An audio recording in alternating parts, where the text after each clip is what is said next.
hybrid. Yeah. The hybrid. Yeah. The hybrid. Yeah. The hybrid.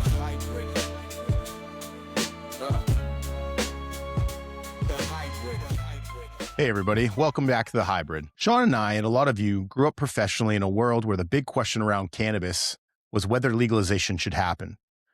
Would voters approve it? Would legislatures pass it? Would governors sign it? For most of the last decade, the arc of the conversation bent one direction, forward. More states onboarding, more programs coming online. But what we're talking about today is totally different. In Maine and Massachusetts, legalization itself is back on the ballot this November.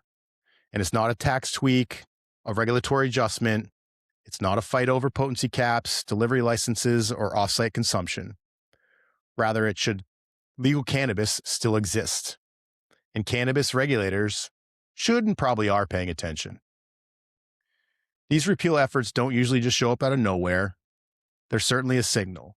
It's likely they're just symbolic or strategic, but they could also be a warning that the gap between what voters were promised and what they feel like they have today has grown too wide.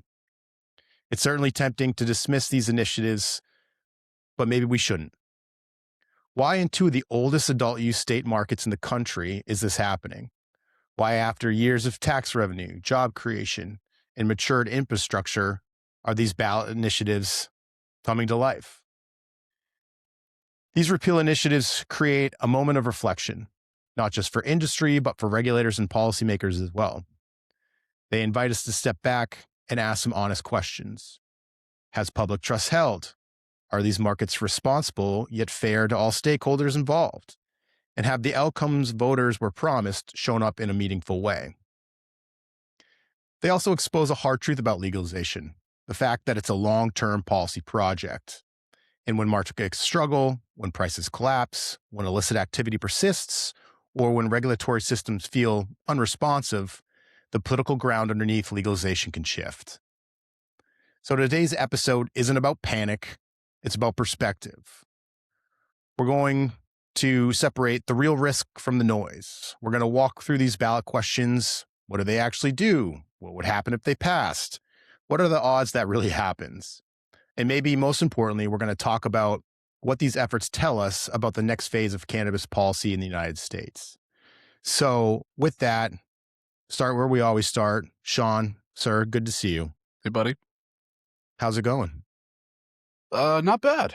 Yeah, I think you kind of, the way you introduced this, I think kind of frames it in a way that is, that for everybody that's listening, welcome to 2026. It's campaign year for a lot of reasons, right? And especially in the Northeast. I mean, you've got a Senate race up in Maine. Big one. That could become a national focal point.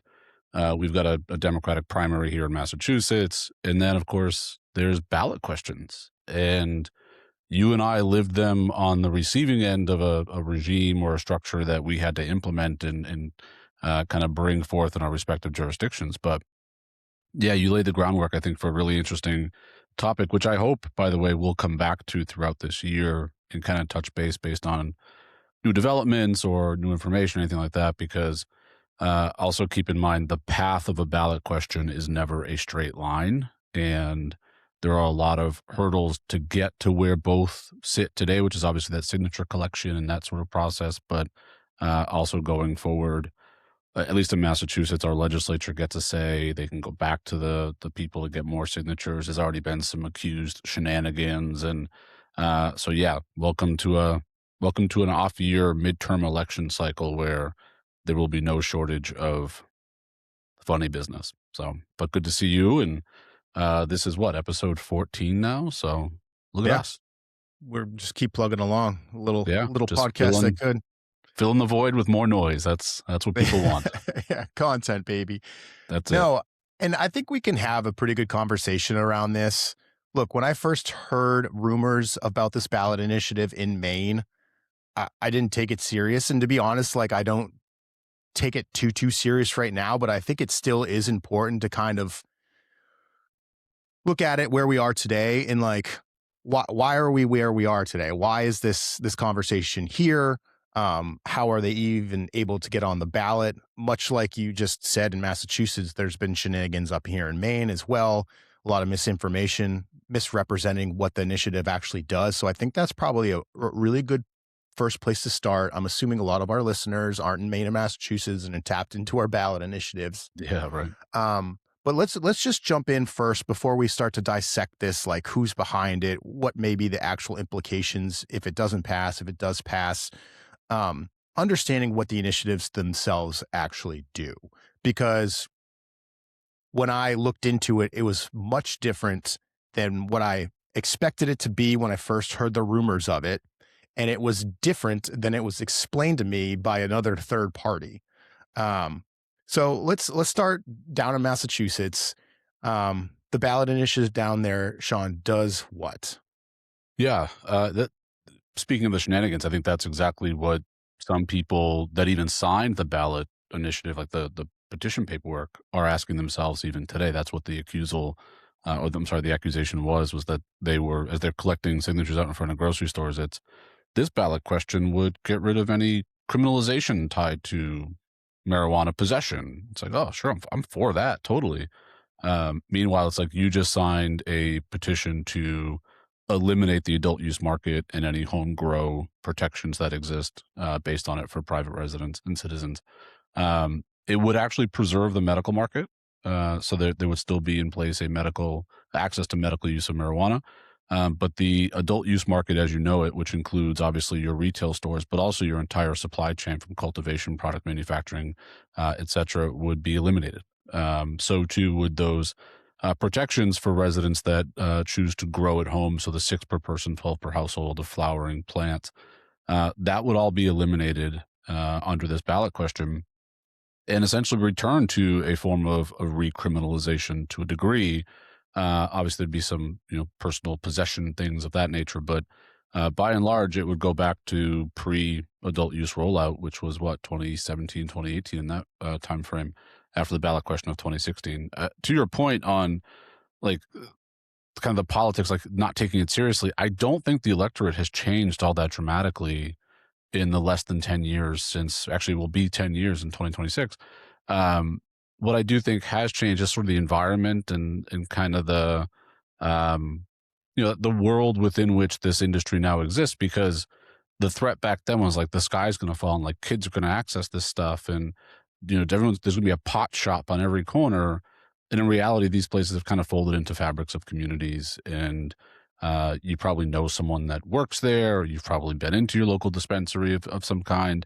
But what I think they're really tapping into, the reason I would take it seriously, and this is more from a policy, political standpoint, is the opposition is well funded and well financed. Obviously, to get to the threshold of signatures necessary to reach the ballot, which in Massachusetts was a pretty high bar, is like 70,000+ signatures. You've got to put some real resources behind that, and these folks have, based on their disclosures. And I know we'll talk more about where that's coming from, but as much as I would be, I think, in your camp to say like, there's no way in hell this is going to pass. As my instincts tell me that, I guess I've lived enough shenanigans in my lifetime to know that at least prepare for the worst and hope for the best. So, but to get back to your basic premise of your question, yeah, it would eliminate the adult use market as well as the home grow elements, but keep in place the access to medical. So this will be interesting when we get to kind of who's behind it, who's driving these efforts, because without actually looking at it, it seems like whoever wrote Massachusetts initiative basically copy and paste it up in Maine. It's the same exactly thing. what they did too. They allow for personal possession, basically repealing the adult use industry itself, getting rid of all the license types, maintaining the medical program. The one difference, and maybe you just kind of skipped over it, but it does direct the office in Maine to create a pathway for those currently legal businesses to transition into the medical program. So they have to create some type of pathway for that to happen, which is probably wise in a world that this passes. I don't want to get too much into the legalese. Shawn, you're the lawyer, but I would assume that. Well, let's not go down that rabbit hole yet. But Property rights? What? Yeah. yeah, like a government takings. Like I don't know how that would all work with this, with a ballot initiative. But it sounds like they're proposing to do the exact same thing, which is again, personal possession is there, getting rid of the adult use framework infrastructure, and then transitioning everything into medical. They're also getting rid of home grow in Maine. So I would imagine if we had the two initiatives side by side, they would look nearly identical. Which in talking, yeah, but I mean, to your point again, being well resourced and having money to drive these efforts, I would imagine it would make sense from a resource allocation perspective to kind of drive these in two neighboring states that have been on pretty much similar timelines. But as we get into more markets, but as we get into more of the analysis, what is this? What does this mean? How do we get here? I try not to take it lightly because I would imagine at the end of the day it is going to be on the ballot.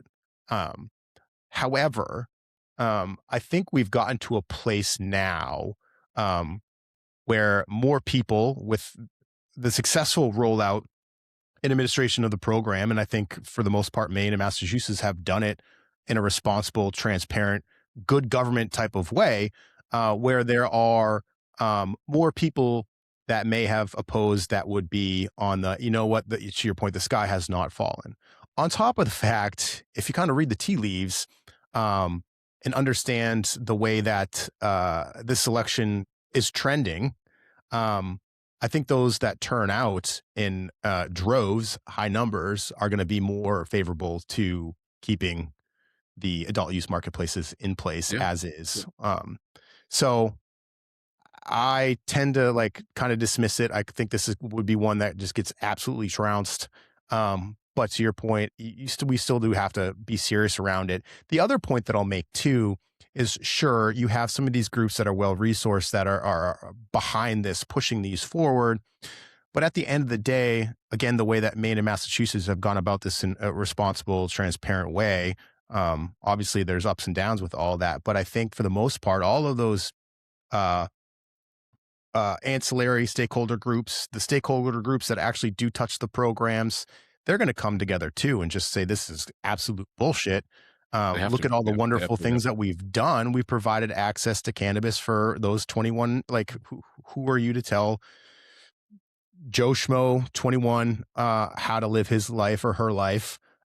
We've created jobs. We've generated X amount of tax revenue, and we've done it in a equitable way. Whether you're talking about social equity programs or creating a space for small businesses in rural parts of our state, whatever it may be, I think that argument on its own, regardless of the way that this 2026 election is trending, would be enough to carry the day. So I would think so. I think my hope is that 10 years in, there is now a story to tell, and there are faces to those people now. The industry exists. In 2016, it was a contemplated marketplace. We both, the medical market existed. There was an imagination that most of that would migrate over, transition over to the adult use market. But to your point on the access to small businesses and social equity priorities, et cetera, those are now people that represent those licenses. Those are licensees. Those are their active livelihoods. Also tied up in all of this. To your point, as far as if the government all of a sudden on a whim takes your business, what's the recourse there? That's probably a whole separate episode that would put you to sleep at some point. But the takeaway should be that as much as there is risk, there is also opportunity in these ballot questions. And I should probably start as a premise. I hate the idea of a ballot question. I think it is the worst possible way to legislate anything. One, because there's a reason we elect lawmakers. It's to make laws. I don't think my neighbors should be making laws. I don't think that, right? I don't, not that I don't trust them to make the laws. That's not their job. And also you get an up or down vote, which I think is the worst part of the lawmaking process. It's kind of what everything I hate about politics is. It's everything's black or white and you're with me or you're against me. I think policy especially has far more nuance that requires things like negotiations and give and take and compromise and those sorts of things. You don't get that with a ballot question. It's yes or no. Do you vote for this or not? But on the side of like there's an opportunity here. I think there is a story to tell. I think the fact that, like I said earlier, the sky is not falling is a really good takeaway. But I also think it's a chance to highlight some of the success stories that small entrepreneurs have had in this space, that small brands that have emerged, that little pockets of Massachusetts and Maine that have become either epicenters or good locations for this economic activity. Yes, of course, the tax revenue, um, but it's also this industry is very vulnerable too because of the strains on their operating capital, the strains on their margins. These guys don't have money to throw at a statewide campaign to basically justify their existence. I think that's the shame in all of this is like these guys are already cash strapped as it is and barely hanging on. And then the irony too is that in Massachusetts, our legislature is literally considering policies to enhance some of that opportunity around like daily sales limits and license caps and those sorts of things. Meanwhile, like you're fighting for this expansion of your industry and your business while protecting against its extinction event. And I think there's a real 2026 is going to shape up to be a very big year for Massachusetts, especially as far as that activity. But I just feel really, not that I feel bad.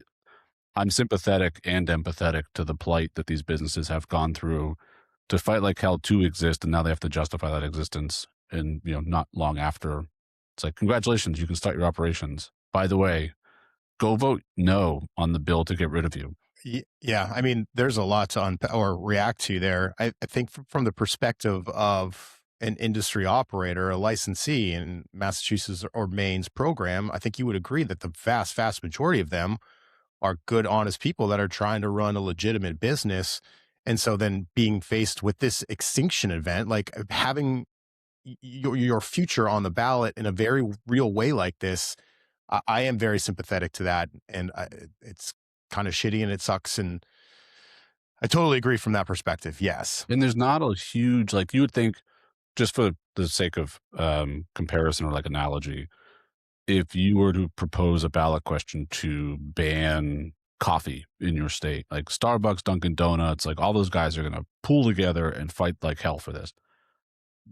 This industry doesn't have conglomerates of that size. There's MSO, sure, but I think side by side comparison, those guys are still in a much lower weight class than say a Dunkin' Starbucks, yeah, or Starbucks, right? So and then as much as you think the MSOs are like the big bad guys in the industry, they're big fish in a much smaller pond by comparison.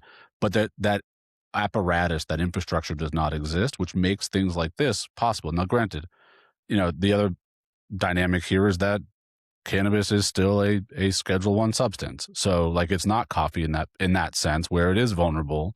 And there is inherent risk in managing a state by state compliance business. But I think it's just worth noting that these are not people with very deep pockets. If they are deep, they were deep, and that money is tied up in this endeavor. So to think that they can put together a campaign that's going to match, a nationwide funding mechanism like that of SAM and those groups, I think is a stretch. But what they do have, I think, is organic foot traffic, customer base, and like they've got the ground game for sure. that was the point that I was about to make. I mean, not only like if you have the argument or the debate on its face, I think it kind of leans or would shift in their direction, but also the grassroots effort that they would be able to put in. It's a very rootsy-ish culture, environment, ecosystem, to where I think they could make some noise that way and not necessarily need the millions of dollars that's going to flow into our states from some of these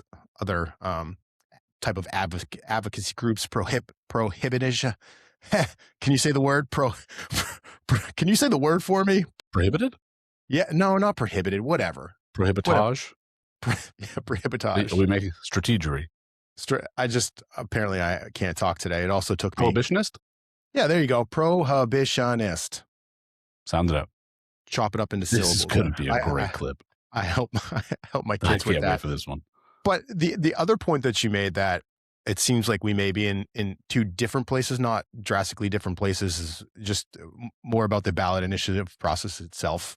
I think in general, it is a good thing. And I've heard a lot of people say that they hate ballot initiatives. They hate the whole Probably process. me. Yeah, it's not a good way to make policy. I will agree with you. It's not a good way to make policy, but I think it is a nice lever um, for the people to have if their legislatures are being unresponsive or just not in touch with reality where the rest of their state is. Can't you I just think vote it's, them out? Like that's the lever I have is if you're not responsive to my needs, then you don't get to serve in that office anymore. yeah, well, how's that going in like Congress in Washington, D.C.? Wouldn't there be nice to have I'm not saying I love a that system national either. what I will agree with you is I think it's an appropriate mechanism to pass policy. It's the process of how that policy is made that really sucks. To your point, it's black or white. There's no conversation. There's no debate. There's no committee hearings. There's no work sessions. However, I have seen in the decade that I served in the not served, but worked in the legislature, seen plenty of past ballot initiatives come to our legislature, be adjusted, be changed, be re-engineered, been completely overturned. That happened up here once, which is just The incredible. They're will just of the like, people. yeah, no, never mind. However, the year that did happen, I think we had like 4 or 5 different initiatives passed, so it kind of got like lost in the mix. But Yeah. totally happened. And look, I think you and I agree. At the end of the day, this has been a good exercise. And they both passed in Maine and Massachusetts. Would our legislature have done it? I don't know. Maybe by now, maybe not. I don't think But ours would. Yeah. but there's been a lot of good that's come from it.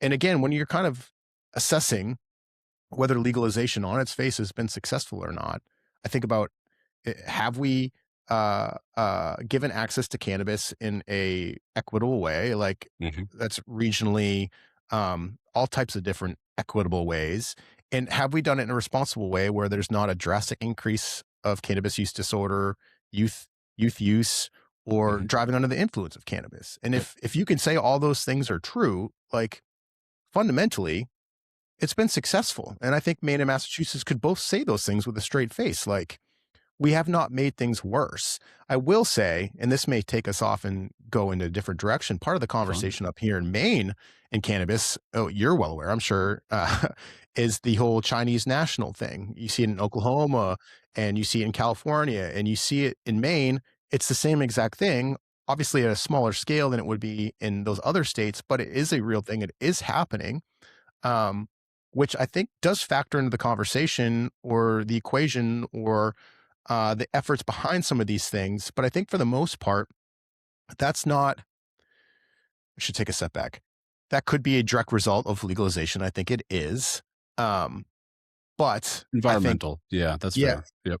Yeah. And, but I don't think the answer to that problem is getting rid of adult use in the way that these ballot initiatives are being proposed. I don't want to glaze over that fact because it is a challenge up here in Maine that a lot of people have been trying to get their hands around and understand the issue, the scope of the issue, and how to actually approach this to make it better, make it go away. But it certainly could be a driving force in some of these efforts and conversations.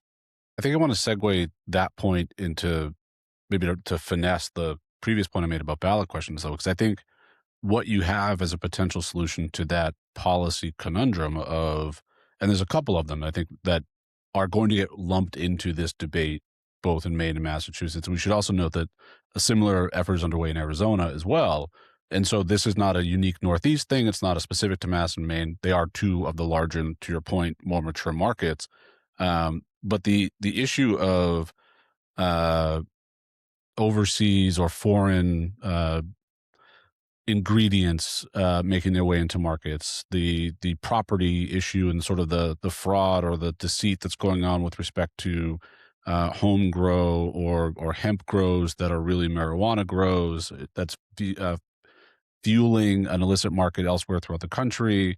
Obviously, some national security concerns relative to that. Like you could paint a real conspiracy theory. You could also paint, I think, a really interesting enforcement project here.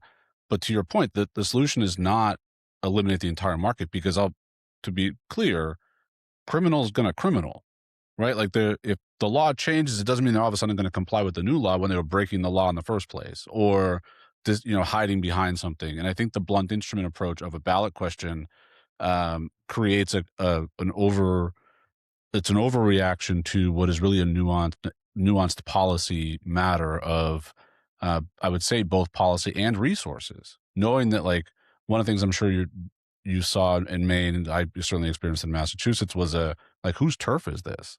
If it's a hemp issue that's disguised, or it's a marijuana grow that's disguised as a hemp operation, is that an agriculture issue? Is that a CCC issue? Is that a law enforcement issue? And obviously, if we're all sitting in a room and kind of like that Spider-Man meme of like we're all pointing at each other, then no one's really responsible for it.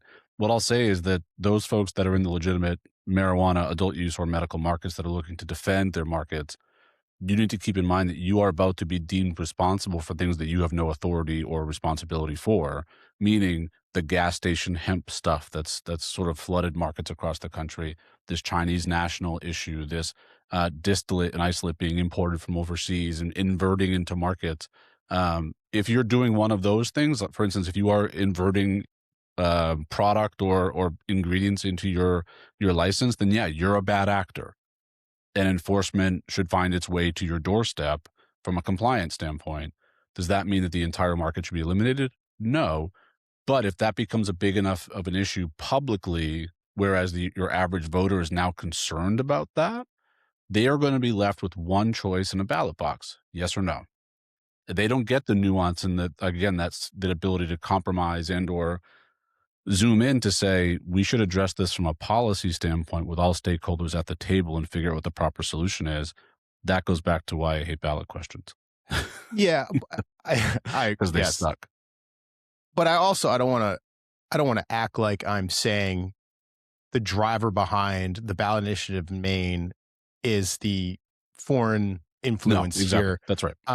Because there are ways to solve it via policy, not by eliminating the marketplace. That would make things worse. I'm certain of it. But certainly, I don't want to we're definitely going off in a spiraling out of control here. But like, well, I think we're framing though, like the issue from a political standpoint. Like, these are things that are going to get sprinkled into this campaign. Yeah.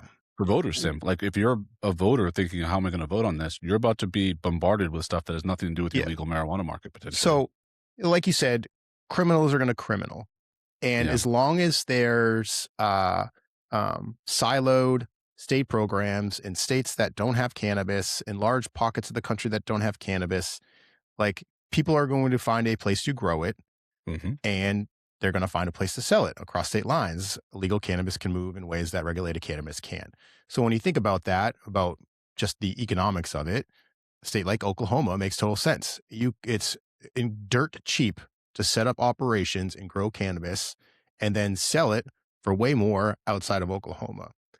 I think Maine, why we're seeing it here, is a little bit different. Not that we're dirt cheap like Oklahoma, but we had a longstanding medical program that had very little oversight, that they could kind of like duck and cover under and set up these type of operations. That's why I think if we're talking about ballot initiatives or policies to start solving these problems, obviously as a big part of it is going to be enforcement.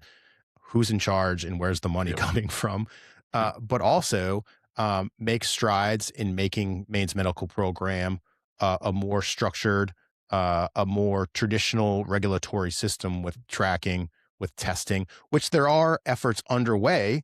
And what I've heard from different groups, people that are still in the industry, obviously my former colleagues up at the office, is there is some traction from different individuals and stakeholder groups that used to be adamantly against it, because they're starting to see the light, where it's like, we can actually make our lives better by doing these things and being able to see a little bit into the future of how those challenges would be impact with having a true regulatory structure, some integrity into the program. Maybe that's a hidden positive to be taken away from this, is that it might get folks to the table that otherwise wouldn't have been there, because this threat is now looming, and as a way to defeat or sort of combat that.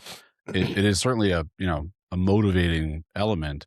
And it also, that compromise or joining that table does not insulate you from people getting in the ballot box and voting yes either. So I think there's worth, but that progress and the demonstration of unity and support, all that stuff can be, um, I think, portrayed to the electorate as being, this is why not to get rid of it, because we are responsible. And why that's a really interesting point, and I think you're exactly right, is because I failed to mention part of the ballot initiative language in Maine is not only is the office up here directed to create these pathways for adult use licensees into the medical program, but it also contains language to finally have tracking and testing in medical. So it could be a driver for changes, at least in our medical program up here in Maine. Ones that are positive, I think, would be positive for the program itself, even though I can understand from a medical operator in our state saying, oh my goodness, like tracking and testing and the costs and I've this heard and that. it's awful. Yeah. Yeah. I've heard that. But I had the steady drumbeat, and I know the folks up there continue to be like, yes, this is change, but this is necessary and it will be beneficial, although you can't see it now. Yeah. And I don't want to act like everybody in the medical program up here has always been adamantly against it. There are people that kind of did see the longer vision and worked collaboratively, but I think they're trending in the right direction to where they can actually legitimize that program. There's so many. I mean, you more than anybody that I've ever met in the cannabis space speaks so passionately about cannabis being medicine. And there's very much those type of people up here in the program that do it the right way and for all the right reasons. And it just, you don't want to see them hurt by all of this nonsense that could have been addressed if they just listened to some people like, I don't know. I'm off my soapbox. Yeah. No, but I think there might be, like, again, sort of a hidden gem to come out of it, or a hidden opportunity for something good to come from what is inevitably going to be. I don't expect like knockdown, drag out, like bloody battles over this stuff. I do expect shenanigans for sure. And I do expect there to be generalizations and innuendo and that sort of thing where, like I said, the gas station hemp is not your legal cannabis market. But be prepared for the fact that those sorts of candy products are going to be portrayed as being, this is not what we voted for in 2016. That is a true statement. We did not vote for that. In fact, the law that you and I both implemented restricted exactly that kind of product from hitting our markets. But don't let those facts get in the way of your political argument when you're trying to win a political campaign. I think that's the other part about ballot questions for me, is that I think the politics get you to the policy. The politics should not be the policy. Meaning, when we go to the ballot to elect our representatives, we go to the ballot to elect those politicians to then embark on a policy effort. And they need to be serious people that are doing serious work. And I think we shouldn't generalize. We shouldn't, again, through innuendo, make policy. And I think that's like voting on stuff like that. I also hate town meetings. I know it's a very un-New England thing for me to say, but like, if we need a fire truck and we can afford it, go buy a fire truck. Like, who am I to decide? Like, I have no business voting on what our water and sewer rates should be. I don't know, but we should hire people that do know and let them do their job. So like, you're on your soapbox, I'll get off mine.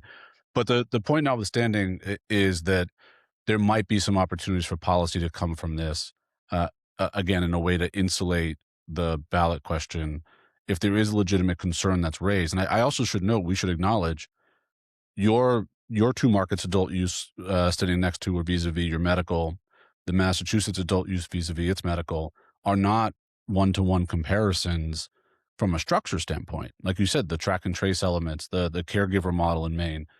Massachusetts has a vertically integrated medical program next to a supply chain based individual license type based adult use market.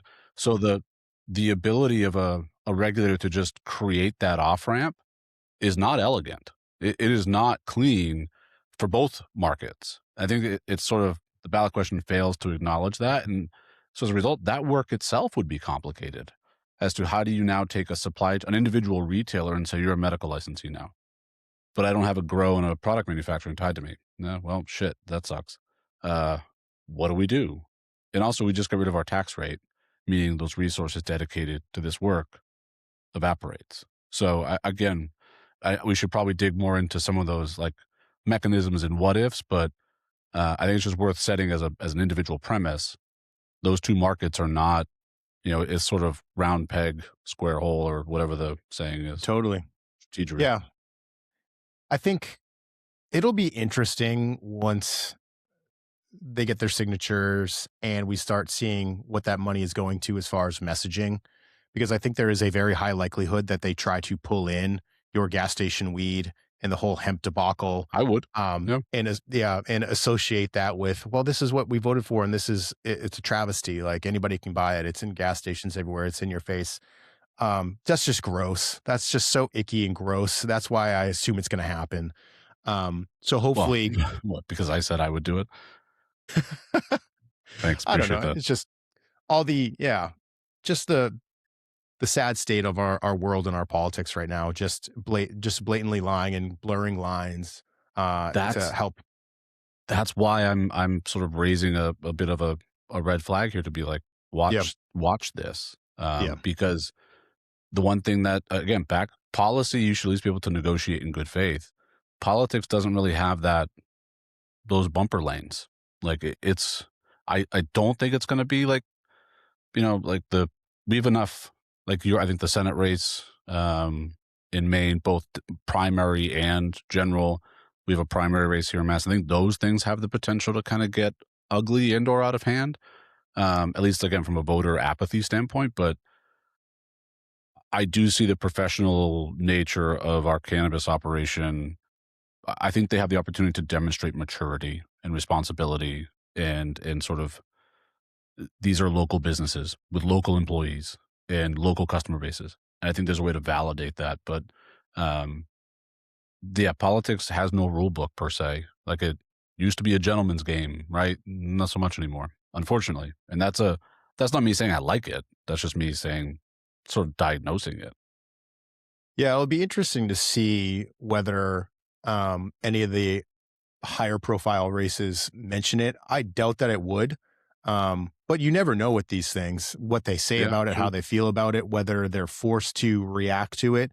I mean, one of our US Senate race up here, I would imagine, is going to be one of the three, if not the number one Yep. most, we'll call it, well-funded campaigns in the country, this election cycle. Which is just interesting in the sense of, I wonder if that campaign, either side, touches upon this ballot initiative, see what they say and see how they react to it. Outside of perhaps just the will of the people, we voted for it, it exists. But I think to that point, there's an opportunity politically for this industry to make more friends that way. I think if you can get a high profile hit like that, that's free media. That's right. Like there's coattails there potentially, but also don't pick the wrong horse either. Yeah, and just to add another layer of interest to this conversation is there's the potential. We do have a Democratic primary for the U.S. Senate race to face off against Susan Collins in No November, and relation. one of our candidates is our governor, Janet Mills, who I worked for 4 years to launch this program. So it happened under her leadership, and I would hope that she would take at least some sort of pride in it, that the fact that it was rolled out successfully. But Yeah, I think especially most recently, I think there's been a lot of good change in Maine recent year and a half, 2 years or so I don't even in the program. know. Are you just talking about the new executive director? Because Oh, that was like, was that like a seminal moment? Is that what happens? Is that like a milestone? Oh, sorry. I've noticed the change. That's all. yeah, yeah, yeah. In the quality of the work. But I think it's interesting that you mentioned sort of like those races and how it might play into these questions, because I also think these questions, they don't necessarily cut on traditional party lines either. There's a lot of libertarian in the legalization effort. There's a lot of obviously, progressive Democrat in this legalization effort.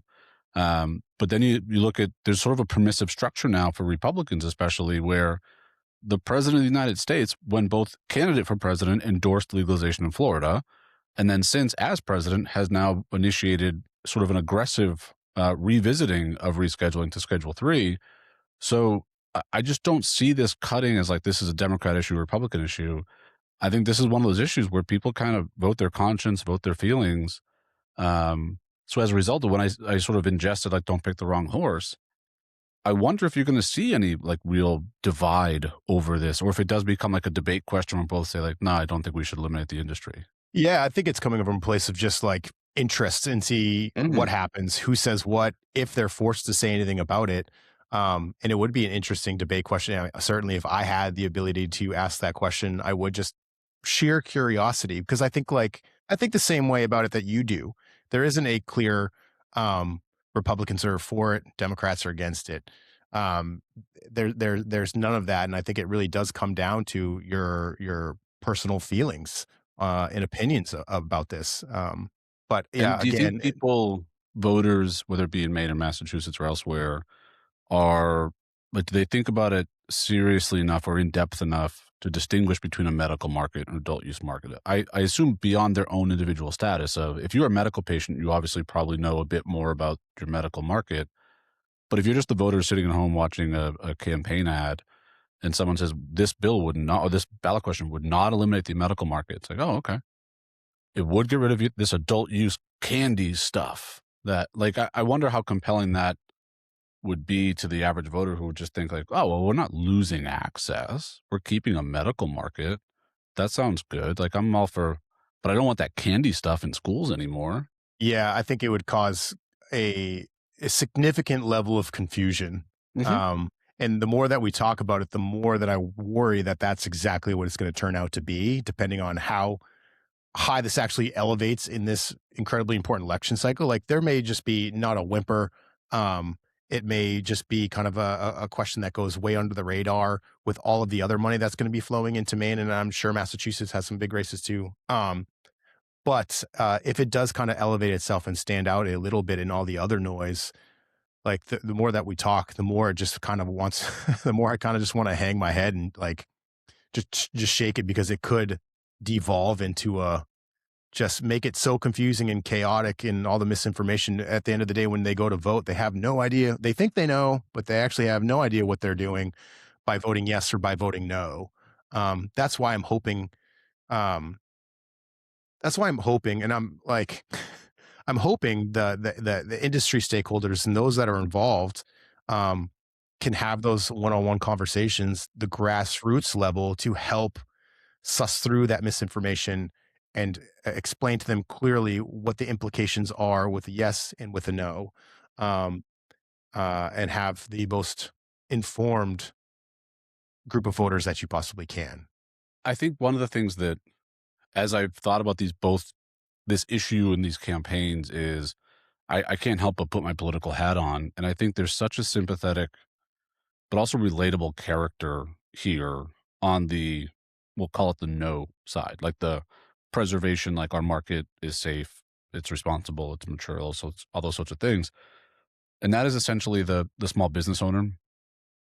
It's the basically the person who can come and say, like, I'm literally your neighbor and I took a chance on this new industry. I put my life savings and my family's life savings into this space to build a store or a brand that we could be proud of. And it's one that um, focuses on the highest quality ingredients and and meets our strict testing standards and fits into the state's track and trace system. And like, we do all those things. And like, again, and I'm a social equity brand. Like, all the things you voted for, I represent. Yeah. And I think you can also unpack the industry and the work that you and I did in our respective teams in each state is like the things that we lost sleep over, the things like the actual testing standards and what we test for and what our action limits are, those sorts of things. But also things like the ability to recall a product if there's any need, the ability to enforce against bad actors and those that would skirt the rules or sort of cut corners. So things like pesticide application, et cetera. Those are the things that I think, putting my political hat on, the public needs to know. And I don't know that they do today. I don't know that when they think about this industry, I don't think they think about their neighbor entrepreneur. And I don't think they think about the things that you and I probably literally lost sleep over with respect to public health, safety, and welfare. I think that's probably right. And it's when we were doing that work, we weren't thinking whatever it is, 8 years down the line, like, oh, we're Exactly. doing these things. So when somebody comes to say, this has been an absolute shit When show, the let's yes get rid of it. campaign comes after us, Yeah, yeah. exactly. Exactly. But I think we both did it for all, well, the reasons why we did it. And certainly Maine's my home and I wanted to make it the best, safest, most responsible place for me to live and raise a family, and kind of sappy in that regards, but I'm sure you had kind of the same approach. And yeah, it's it's interesting. I want to transition the conversation a little bit to, if you're not in Maine or Massachusetts and you're in another, say you're New Jersey, say you're Colorado, say you're Washington or Oregon, say you're Michigan, whatever it may be, like, what is your takeaway on these two like, is it on your radar? Do you care? Are you thinking about something you may be doing a little bit differently? Yeah. Like, where is I this guess it on the should national be. conversation? Yeah, it should be probably in so much as rescheduling is too, because it does represent a structural risk, threat, or opportunity based on your perspective. And so I mean, you should be certainly aware of your surroundings and, the forest through the trees, so to speak. And so if let's say this were happening in Washington, Oregon, Colorado, and you and I were still in our respective regulator seats, you and I would probably have this conversation at one point. We'd probably reach out to one of those states or all of them and say, what are you hearing? What's going on? Certainly an organization like CANRA would be a good resource for this as well, to information share and get that perspective. Because just like legalization itself, this could be the beginning of a wave, or it could be the curbing of a wave, knowing that every state has a different mechanism too. So like some states, a ballot question is not a threat because they don't have the mechanism. But it does represent, I would say, structural risk long-term, because politics is trendy. And so if this captures the will of the voters again, and the takeaways that the will of the voters has changed in 10 years, some politician's going to see that as an opening and a window and say, I'm going to file a bill. I'm going to make this a central theme of my campaign. Like there's a lot of ripple effects from that impact and sort of that wave. So I would say, yeah, I would definitely keep an eye on it. I'd be aware of it. I'd probably be having like the side conversation. I would certainly like and subscribe to the Hybrid podcast, where I would get all of my news and updates. But beyond that, I think it's just, as much as you and I would keep tabs in other states, we also have plenty of work to do in the meantime as well. So, kind of like the sleep with one eye open, but nonetheless, we'd have Yeah. a lot of work in front of us still. And it'll be interesting to circle back to this conversation some point this summer too, right? Yeah. Like, we're going to know a lot more, not just based off of the language itself, but what the messaging is wrapped around it, which I think would give more insights to those other states in the work that they're currently doing. Like, if the hemp stuff is front and center, the gas station weed is front and center in the messaging and the arguments, in the effort to unlegalize, what am I doing in my state around that right now? How, if this was dropped into my backyard next year, next election, like, what am I doing? How are we set up? How are we structured? What actions have we taken to make sure that we're able to say, like, we're working on this, we're addressing this, this has been done, this is misinformation, like all of those things. So I think we'll have the opportunity to have more of a national perspective conversation around this once we have an understanding of, well, we have to understand the language, who's really behind it, what's driving it, and then what is the messaging around it.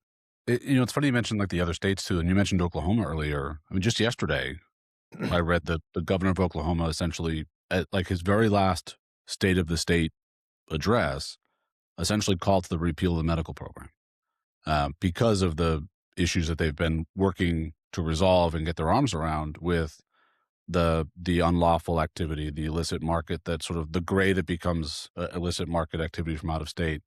And so that the politics of that are fascinating to me, where could a politician sort of pick up that mantle and take it forth? But I guess I'm just thinking about that across the country, and like, is there a trend where you and I as regulators were not political people? Like we were certainly, as individuals, had a political interest, but we were not politicians in our respective roles. We were apolitical as an agency. And so, like, would it be appropriate for me to insulate my agency from the risk of a political campaign? That seems kind of counterintuitive. I think instead it's what message is there, as far as like, both of our agencies existed because of the will of the people that voted. Like, the origin story of our agencies is a ballot, and we were kind of guided by, I used to tell our staff all the time, like, it passed 53-47. 47% of people don't want our agency to exist. We work for them too. So we don't have we have a job to do. We have a responsibility, but keep in mind that there are skeptics that are not necessarily rooting for us or are afraid of what we might do. And we do have an obligation to them to at least understand and try to sort of get that message and insulate it. So think about things like public health and safety. Think about things like um, dosing and labeling and all that sort of pillars that we put in place so that those concerns aren't met with reality. But I just think it's interesting that you brought up Oklahoma, and I recalled reading just yesterday that the governor there is saying we should get rid of our medical program. And I'm thinking, what does that solve, practically speaking? Because like, kind of cat's out of the bag on that one. Like toothpaste is out of the tube. You are definitely fueling a pretty profitable gray market in other states. So Yeah, don't think it would fix much. On no, top of the facts, just from the human aspect of it, we don't need to go down that rabbit hole. no, but either. I'm thinking of like the ripple effect is other Yes. states might see that as motivation. And on the hemp side, I think it might speak to more need to educate the public on the distinction between the two plants, the legal distinction between the two markets. Yes. But on the sort of the yes side, like what is motivating this? I don't know if you've heard anything as far as the main structure or some of the sort of where's this stuff coming from. There was news recently, though, that it was about $1.5 million that Smart Approaches to Marijuana, so Kevin Savitt's group, had put into the signature collection effort in Massachusetts. That was disclosed as part of a campaign finance reporting. And so certainly the illusion is that is a national group that is pushing a lot of these initiatives. And, I don't think I guess I'm trying to think of how to politely say this. Like, they're not shy about their political position when it comes to marijuana. Like, they'd rather less of it. And they do not want, like, for instance, they are vehemently opposed to the president's rescheduling efforts. They celebrated the hemp ban from Congress. And so again, and those are all public statements and sentiments. So I'm not either making it up or there's something hyperbolic to that. But I think to your point earlier on, like the campaign strategy, there will be some uniformity in messaging around this, which also means there might be some generic messaging.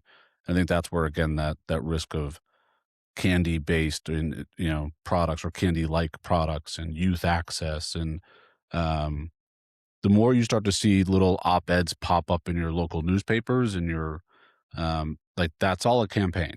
That's all an effort to generalize and paint with a broad brush, with the benefit of creating a skeptical voter.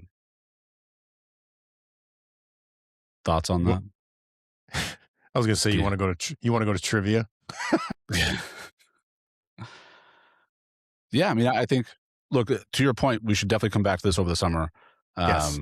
Because I think there's going to be a lot more that comes from. We also, as these campaigns take shape, there might be some folks that we could talk to that have at least a familiarity or sort of some insight into that. But I'm glad you brought up this topic as something we should talk about, though, because one, it obviously affects personally the two markets that we are responsible for and certainly take a lot of pride in, alongside the teams that we got to work with. But it's also just interesting politics. It's the beginning of 2026, which is going to be a busy election year before you know it, too. Yeah, interesting politics involved, and certainly, at least in our ecosystems, not only the people that we worked alongside of the agencies that are still there, but a lot of these licensees we ended up knowing and meeting with, and so it does impact a lot of folks that we know. So it'll be interesting to keep tabs on it. I think we do circle back with it. I think we do get updates, and once we know more, we can have more of that substantive conversation around what we think may happen, why it may happen.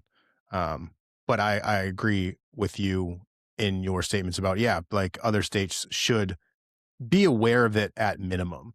And I think we'll know more in a little bit exactly where they should be aware or focused. So yeah, trivia. We haven't done trivia in a long time. I know, that's why I was excited to get to it. And you kind of, in one of your in one of your last soapbox speeches there, probably within the last 3 minutes, it was a little sneak peek into what my question was going to be about. But let's transition to trivia. Everybody knows I ask a question, Shawn will guess at the answer. Shawn will ask me. We totally have a running tab. We Yeah. totally know what that score is. So Yep. this is a serious thing. So Winner gets a t-shirt, loser gets a t-shirt. let me ask my question first. And it's right in line with our conversation, and then you started to get at it. But my question is, when Maine voters approved adult use cannabis in 2016, how many votes did it pass by? And if you can come within, I don't know, 1,500 votes, I'll give it to you. How many votes did it pass by? And the way Within 15. the way the question is framed should give you a general sense that it was pretty darn close. But yeah, I was thinking like, I thought there were like 1,500 people in Maine. 25,000. 2,700. Did I say 25,000? I meant 2,500. Well, then yeah, there you go. Just under 800,000 vote in Maine. Yeah, yeah, exactly. It went to recount and everything, but yeah, it passed Man, by you guys are going to just repeal weed. 2,700. I don't know. I don't think so, for all the points that we made. But yeah, when you started talking about like how thin the margin was in Massachusetts, like this guy has no idea how thin the margin was. Seriously. But I also, recalling the state's politics at the time too, that I think that speaks to the process that then, like, that only began a process that was just as controversial or contentious as far as implementation was concerned. And, an adversarial administration, a legislature looking to sort of nuance it. And thank goodness you emerged from that process to build the program you did. And, but I think it also speaks to the work that goes on either behind the scenes or under the hood to pull a lot of this off. And sometimes I think in the context of these ballot questions, don't lose sight of how much money you've already invested in building your mechanisms either.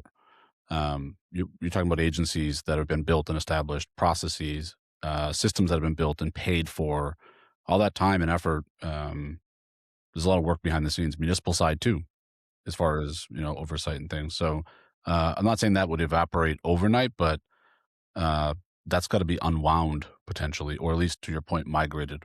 That was the term that I was going to use there. That is a lot to unwind. That is quite a bit. Yeah. So my question is similar or related as far as it's appropriate from our topic today. I did mention that the ballot question in Mass was 53-47. I don't have the hard numbers in front of me, but the margin was a bit larger. Mass obviously having its progressive roots, but the question was in 2025, calendar year 2025, the total volume or total value of retail adult use sales in Massachusetts was what? And if you can get it within, I don't know, I'll give you like 10 or 20 million, I guess. I'll give it to you without going over. Price is Right rules. I'm trying to do some quick math, like month by month, if that's what you would always ask me that question on our data calls of like, what were your monthly sales? Because then you would aggregate it out to get our yearly projections. So I don't know, $1.5 billion. Close is 1.65 billion. Woo! Which, for those at home, that's $320 million in tax revenue to the Commonwealth between sales tax, excise tax, and local option tax. So that's what you would be sacrificing by voting. And I'm not saying the tax rate, by the way, should be at 20% effective, but the fact that it is, that's the reality, is that sale volume represents that much money in local taxes. Right. And think about folks, the elected, our lawmakers or legislators that sit on appropriations committees. Like we always talk about, or I always talk about how the tax revenue generated from cannabis isn't enough to fix the world, but it's not an insignificant amount. Talking about all of the unwinding that needs to happen, like that money is already accounted for and spent. So if this all goes away, yeah. And it's not a slush fund, right? Like that's the agency that when I left was probably a $21 million annually agency as far as like oversight of medical, adult use, et cetera.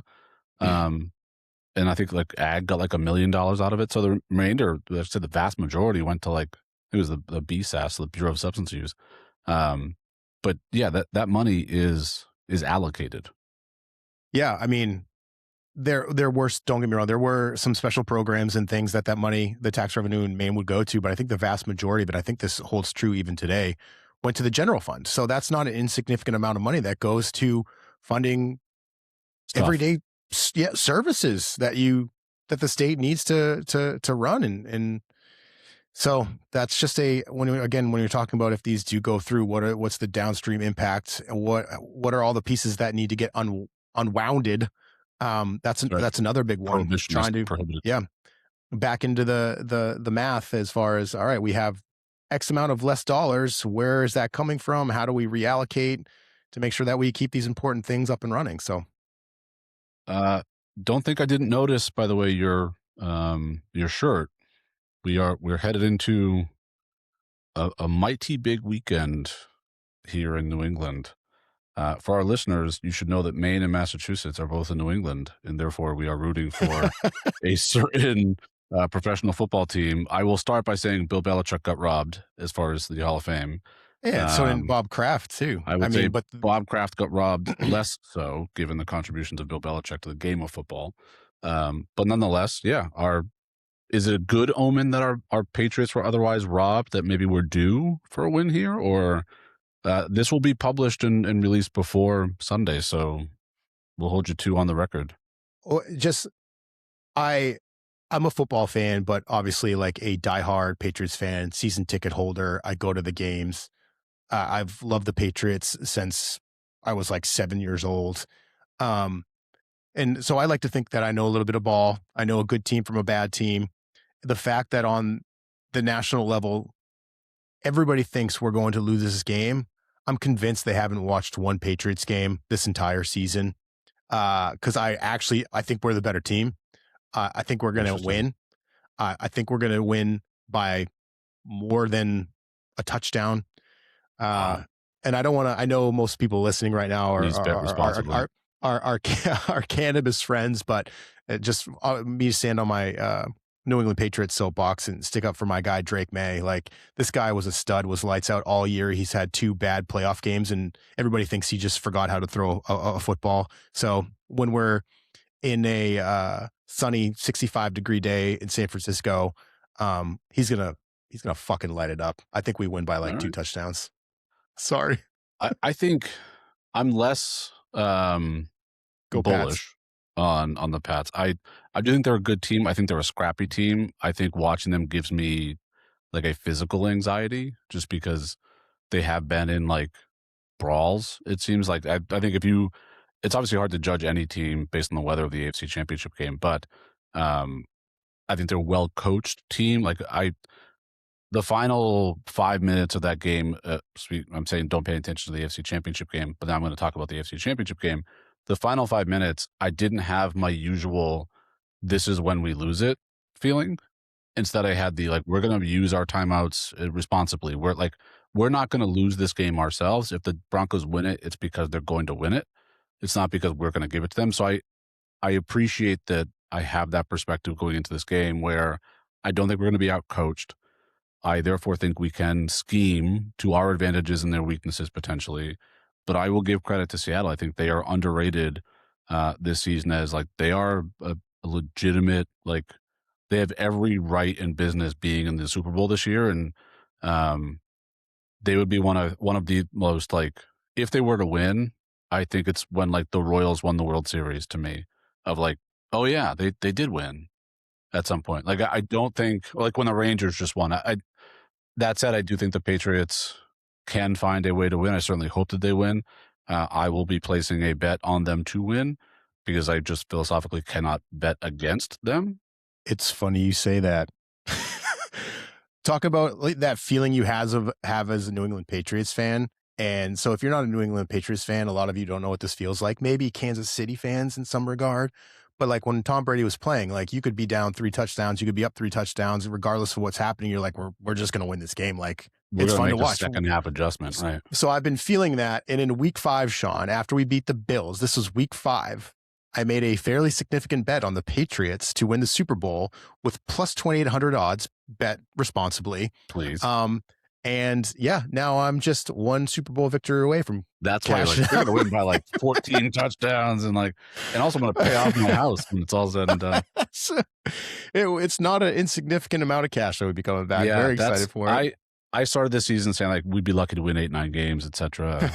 But also optimistic about their trajectory, because I think that's the other thing to keep in mind is that like as much as I think the Patriots are getting healthy at the right time, I think the free agent signings that they had were shrewd and smart. Someone like a Morgan Moses, a Robert Spillane. I'm very optimistic about where they're at right now based on that, as well as going into the future. And to your point on Drake May, you have a phenomenal potential, like borderline superstar, if not already superstar quarterback on a rookie contract. Like this is the window.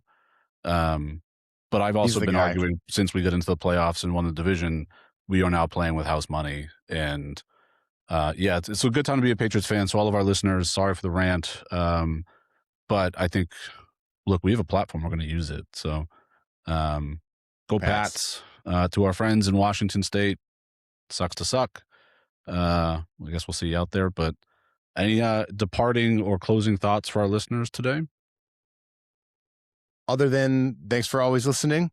We got another episode that's actually coming up that's really good, diving into easily my favorite topic, and we've talked about it before, jumping in the conversation around data, how regulators, programs, states can use it, leverage it on all aspects of things cannabis, not just internal operations, but no. So we got a few more episodes teed up. We got some special guests coming. I know they've had to put up with me and you these last few episodes, but yeah, we do have some other folks coming along, which hopefully will contribute to an interesting conversation. Go Pats. Yeah. So with that, thank you, Erik. As always, great to do one of these with you. I certainly, we love having guests. If you have folks that you think would be compelling or interesting to talk to, by all means, send along your suggestions. We do have a bit of a schedule of episodes coming up, which we are in fact excited about, but always looking for new topics, new people to introduce to our listeners. As always, thank you for liking, subscribing, listening, and make sure that you do in fact do that so you can always get our future updates when we release new episodes. As Erik said, to close us out, go Patriots, and also soon to come, I think it was Truck Day not long ago, so maybe we'll have a Red Sox preview coming up. Go Sox, baby. We'll maybe express our optimism. Maybe Erik will place a bet for whatever their odds are to win the pennant or something. But thank you as always for listening to our episodes, and we will see you again very soon. Bye. The hybrid.